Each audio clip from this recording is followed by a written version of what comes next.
안녕하세요. 오늘 저희와 함께 깊이 파볼 주제는 요즘 정말 뜨겁죠. 바로 노란봉투법입니다. 관련 보고서와 기사들을 쭉 살펴볼 텐데요. 특히 SK나 현대건설 같은 큰 기업들이 투자자들한테 이 법 때문에 좀 걱정된다 이런 걸 공식적으로 밝혔어요. 그래서 더 관심이 가는 것 같습니다.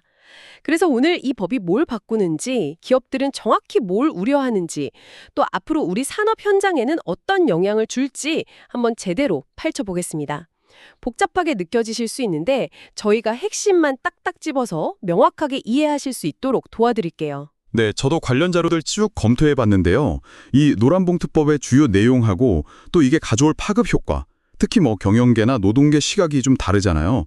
그런 부분들, 그리고 해외 반응까지 좀 균형 있게 전달해 드리려고 합니다. 좋습니다. 그럼 바로 시작해보죠. 대기업들이 투자 설명서에까지 쓸 정도면 이게 보통 문제는 아니라는 건데 노란봉투법 구체적으로 뭐가 달라지는 건가요? 핵심은 크게 두 가지로 볼 수 있습니다. 첫째는요, 사용자의 범위가 넓어진다는 겁니다. 이전에는 하청업체 노동자는 그 하청업체 사장님하고만 직접 계약했으니까 원청 대기업은 직접 책임이 없다고 봤거든요. 근데 이제는 원청이 하청 노동자의 근무 조건 같은 거에 실질적으로만 영향력을 행사한다, 이렇게 판단되면 그 원청도 사용자로 봐서 교섭에 응해야 할 의무가 생길 수 있다는 거죠. 그러니까 제가 직접 고용한 사람은 아닌데 제가 그 사람 일하는 거에 대해서 막 이래라 저래라 실질적으로 영향을 주면 저도 사장님처럼 책임을 져야 한다. 뭐 이런 건가요? 네, 비슷합니다. 예를 들어 볼까요? 아파트 경비원분들 계시잖아요. 보통 용역업체 소속이시죠? 예전 같으면 아파트 입주자 대표회의가 그 경비원분들 근무 조건에 직접 관여하진 않았어요. 용역업체가 알아서 하는 거였죠. 근데 만약에 입주자 대표회의가 경비원 휴게 시간이나 어디서 근무해라, 무슨 일 해라, 이런 것까지 구체적으로 다 지시하고 결정한다? 그러면 이제 입주자 대표회의도 사용자로 볼 수 있다는 개념이랑 유사합니다. 훨씬 그 범위가 넓어지는 거죠. 아하, 비유를 드니까 확 와닿네요. 네네. 그럼 두 번째 핵심 변화는 뭔가요? 두 번째는 이제 노동쟁의 범위가 확대되는 건데요. 그러니까 파업 같은 단체 행동을 할 수 있는 이유가 더 많아지는 거예요. 기존에는 임금 올려달라, 근무 시간 줄여달라, 이런 직접적인 근로 조건에 대해서만 가능했는데 이제는 구조조정이나 사업을 다른 걸로 바꾼다거나 하는 거 있잖아요. 이런 경영상의 결정인데 이게 근로 조건에 영향을 미친다, 그러면 이것도 쟁의 대상이 될 수 있게 됩니다. 그리고 또 하나, 파업했을 때 회사가 손해봤다고 배상 청구하잖아요. 그때 노조나 조합원 개인이 책임져야 하는 그 범위를 좀 제한하는 내용도 같이 들어가 있어요. 그렇군요. 와, 이건 진짜 큰 변화인데요. 단순히 월급 협상, 이걸 넘어서 회사가 사업을 어떻게 할지, 구조조정을 할지 말지 이런 결정까지도 노사 갈등의 소재가 될 수 있다니. 이러니까 기업들이 경영권 침해다, 이렇게 강하게 반발하는 거군요. 네, 정확합니다. 사실 기업이 투자 설명서에 이런 내용을 넣는다는 것 자체가 굉장히 이례적인 거예요. 이건 그냥 좀 걱정됩니다, 이 수준을 넘어서는 거죠. 이 법이 회사의 아주 핵심적인 경영 전략이나 투자 유치 같은 어떻게 보면 자본시장의 근간에 영향을 줄 수 있는 변수다, 이렇게 심각하게 본다는 신호입니다. SK 같은 경우는 자회사 사업 재편 가능성을 언급하면서 노란봉투법 영향을 딱 명시했거든요. 이게 바로 그런 거죠. 사업구조 조정 같은 경영 판단이 노동쟁의 대상이 될 수 있다, 이걸 투자자들한테 알리는 겁니다. 현대건설도 비슷하게 원청 하청 관계 변화랑 파업 같은 거 늘어날 수 있다, 이렇게 경고했고요. 결국 기업 경영의 불확실성이 커진다는 걸 시장에 알리는 거죠. 특히 그 하청 구조가 좀 복잡한 산업들 있잖아요. 그런 데는 진짜 파장이 크겠는데요? 자료 보니까 조선업계가 아주 걱정이 많더라고요. 거긴 상황은 어떤가요? 네, 맞습니다. 조선업이 대표적이죠. 하청 의존도가 굉장히 높아요. 고용노동부 자료를 보면 사내 하청 노동자 비중이 60%가 훨씬 넘습니다. 인원만 해도 거의 7만 명 가까이 돼요. HD 현대중공업, 삼성중공업, 하나오션, 이런 큰 조선사들은 1차 협력업체만 해도 각각 수천 곳이에요. 수천 곳이요? 와. 네, 그 아래 2차, 3차까지 하면 훨씬 더 많겠죠. 이야, 그럼 원청 입장에서는 그 많은 협력업체 노조에서 동시다발적으로 교섭하자고 하면 이거 물리적으로도 대응하기가 어렵겠는데요? 어떤 조선사 관계자가 1년 내내 단체 교섭만 하다 시간 다 갈 판이다 이렇게 얘기했다던데 그 말이 그냥 나오는 게 아니었네요. 바로 그겁니다. 그게 조선업계가 가장 걱정하는 부분이에요. 수많은 하청 노조들이 저마다 다른 요구사항 가지고 원청한테 직접 교섭하자고 달려들면 이건 뭐 정상적인 생산활동 자체가 어려워질 수 있다. 이런 위기감이 큰 거죠. 특히 조선업은 납기 맞추는 게 생명이잖아요. 근데 모든 요구를 다 들어주다가는 경영 자체가 흔들릴 수 있다. 이런 목소리도 나옵니다. 실제로 법 통과되고 나서 바로 하나오션 하청노조 쪽에서 원청에 직접 교섭 요구하고 나섰어요. 그리고 과거 파업 관련해서 회사가 건 수백억 원대 손해배상 소송 이것도 철회하라고 압박하고 있고요. 법 시행 전인데도 벌써 이런 움직임이 보이니까 앞으로 어떻게 될지 좀 예고편 같다는 느낌도 드는 거죠. 조선업 얘기를 들어보니까 이게 특정 산업 구조에서는 정말 파급력이 크겠구나 실감이 납니다. 근데 이게 비단 조선업만의 문제는 아니겠죠. 다른 산업 전반으로 보면 어떻습니까? 경영권 문제 말고 또 다른 걱정은 없나요? 네, 경영권 침해 우려 외에도 걱정이 많습니다. 아까 말씀드린 노동쟁이 범위 확대와 관련해서요. 예를 들어 회사가 신사업에 투자하거나 공장을 새로 짓거나 아니면 아예 해외로 진출하거나 하는 것들 있잖아요. 이런 아주 중요한 회사의 미래를 결정하는 전략적인 판단까지도 쟁의 대상이 될 수 있다는 점. 이걸 굉장히 우려합니다. 어떤 중견기업 관계자는 그러더라고요. 시장이 이렇게 빨리 변하는데 선제적으로 투자해야 살아남는다. 근데 이런 결정 하나하나 할 때마다 노조랑 부딪혀서 발목 잡히면 국제 경쟁에서 어떻게 이기냐고요. 변화에 빨리 대응하기가 어려워질 수 있다는 거죠. 아, 그럴 수 있겠네요. 신속한 의사결정이 중요한데 말이죠. 그리고 또 노조가 파업 같은 쟁의 행위를 할 때 회사가 쓸 수 있는 방어 수단이 있거든요. 예를 들면 직장을 폐쇄한다거나 손해배상을 청구한다거나 이런 것들이 좀 제한되면서 노조와의 힘겨루기에서 기업의 협상력이 좀 약해질 거다. 이런 지적도 있습니다.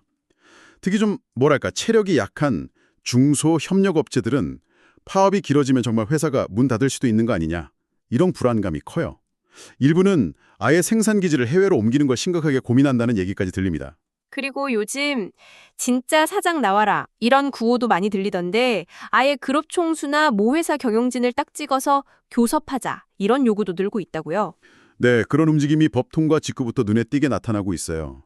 예를 들면 LG헬로비전 비정규직 노조가 원청인 LG헬로비전에 직접 교섭을 요구하면서 여기서 한 발 더 나갔어요.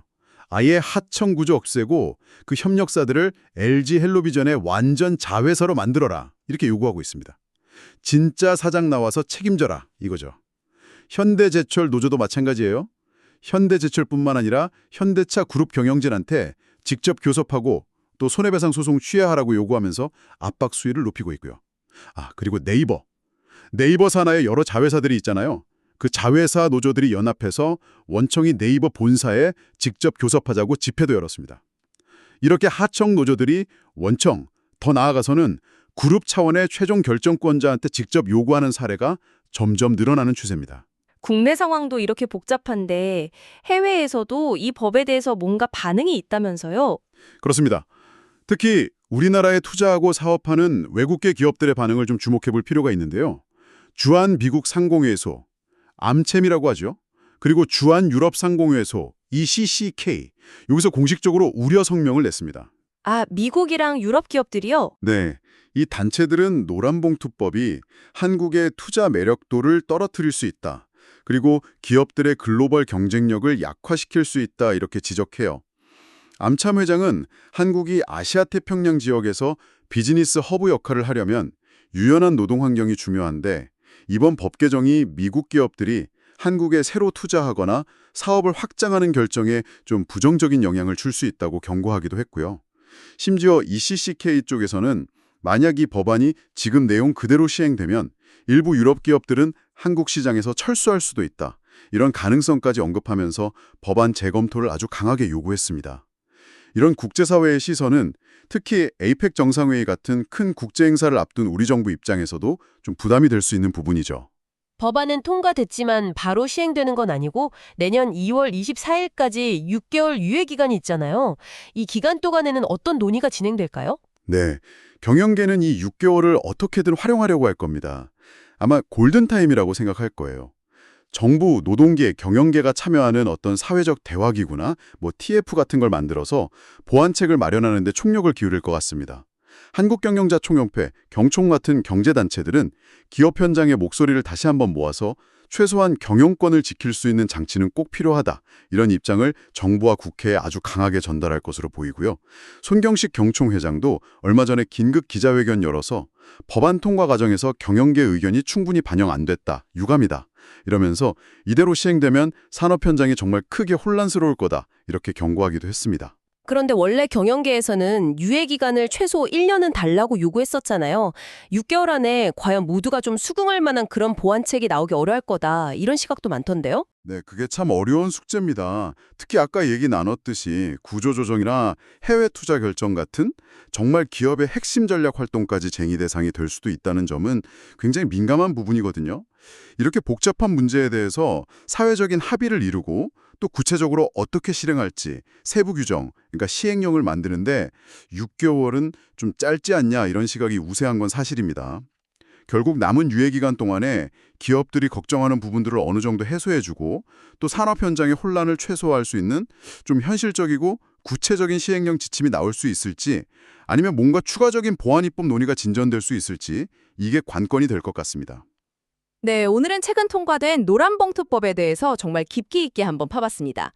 사용자 개념이랑 노동쟁의의 범위가 넓어진다는 법의 핵심 내용부터 시작해서 SK나 현대건설 같은 기업들이 왜 그렇게 우려하는지, 그 의미는 뭔지, 또 하청 구조가 복잡한 조선업 같은 특정 산업에는 어떤 파장을 미칠지, 그리고 암참이나 ECCK 같은 국제사회의 반응, 마지막으로 앞으로 6개월 동안 어떤 논의가 있을지 전망까지 여러 각도에서 짚어봤네요. 네, 분명 이 법안은 그동안 좀 보호받기 어려웠던 하청 노동자들의 권리를 보호하고 강화하려는 중요한 취지가 담겨 있습니다. 그 점은 분명하죠. 하지만 동시에 기업 경영의 자율성이나 유연성 확보, 그리고 국제 경쟁력 유지라는 이것도 역시 중요한 가치인데 이 둘 사이에서 어떻게 균형점을 찾아갈 것인가 하는 굉장히 어려운 숙제를 우리 사회에 던지고 있습니다. 그래서 앞으로 남은 유예 기간 동안 만들어질 시행령에서 아까 말한 사용자 범위나 노동쟁의의 대상에 대한 구체적인 기준이 어떻게 정해질지 이걸 계속해서 주목해야 할 것 같습니다. 단순히 경제적으로 어떤 영향이 있다 이걸 넘어서요. 그동안 어쩌면 당연하게 여겨졌던 관계들 있잖아요. 원청 대기업과 수많은 협력업체들 그리고 거기서 일하는 노동자들 이들 사이의 관계 자체가 근본적으로 어떻게 재정립될까요? 어쩌면 우리가 아직 생각하지 못하고 있는 더 깊은 차원의 사회적인 또 관계적인 변화는 또 어떤 모습으로 나타나게 될지 한번 좀 깊이 생각해 보시면 어떨까 싶습니다.